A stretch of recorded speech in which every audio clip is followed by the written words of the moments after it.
the split end correction from Brazilian Blowout on my guest, just to seal up her ends and help protect from any splits, keep her hair in really great condition after I've done her color service. I'm going to prep the hair with a little bit of initially at the scalp.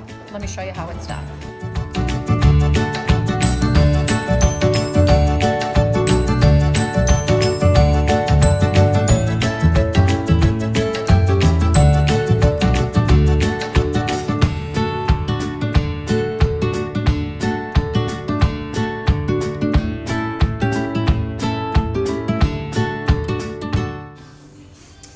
And this is the finished look of using the Brazilian Blowout split end correction. Really easy, just a couple of light dustings on the end, pass over it with the flat iron, and this treatment will stay in my guest's hair, keeping it beautiful, healthy, and shiny for 6 weeks. Thanks for watching.